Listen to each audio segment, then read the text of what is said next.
ఎన్నికల ప్రచారం జోరుగా కొనసాగుతుంది. నంద్యాల జిల్లా పాణ్యం నియోజకవర్గంలో ప్రచారంలో దూసుకుపోతున్నారు టీడీపీ అభ్యర్థి చరితారెడ్డి. బాబు సూపర్ 6 పథకాలను ప్రజలకు వివరిస్తూ పలు గ్రామాల్లో ప్రచారం చేస్తున్నారు. ఎన్నికల్లో సైకిల్ గుర్తుకు ఓటేసి భారీ మెజార్టీతో గెలిపించాలని చరితారెడ్డి ప్రజలను కోరారు. ప్రచారంలో మేలవాయి గ్రామం పసుపుమయమైంది. వైసీపీకి చెందిన పలువురు నాయకులు, వార్డు మెంబర్లు చరితమ్మ సమక్షంలో టీడీపీలో చేరారు. బ్రాహ్మణపల్లె గ్రామానికి చెందిన వార్డు మెంబర్లు, అదేవిధంగా తిప్పాయిపల్లె గ్రామానికి చెందిన వైసీపీ ముఖ్య నాయకులు వెంకట్రామిరెడ్డితో పాటు పలు కుటుంబాలు చరితారెడ్డి సమక్షంలో టీడీపీలో చేరారు. ఈ కార్యక్రమంలో టీడీపీ, బీజేపీ, జనసేన పార్టీ నాయకులు, కార్యకర్తలు తదితరులు పాల్గొన్నారు.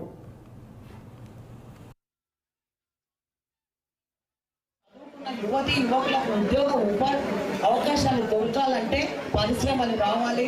పరిశ్రమలు తీసుకొచ్చే నాయకుడు ఎవరంటే చంద్రబాబు నాయుడు. మీరు ఒక్కటి ఆలోచించండమ్మా, మనకందరికీ జాబ్ రావాలంటే బాబు రావాలి. అంతేకాకుండా కమ్యూనిటీ హాల్ కావాలని అడగడం జరిగింది. ఇవన్నీ అమ్మ మన ప్రభుత్వం అధికారంలోకి వచ్చినాక చేసుకుందాం.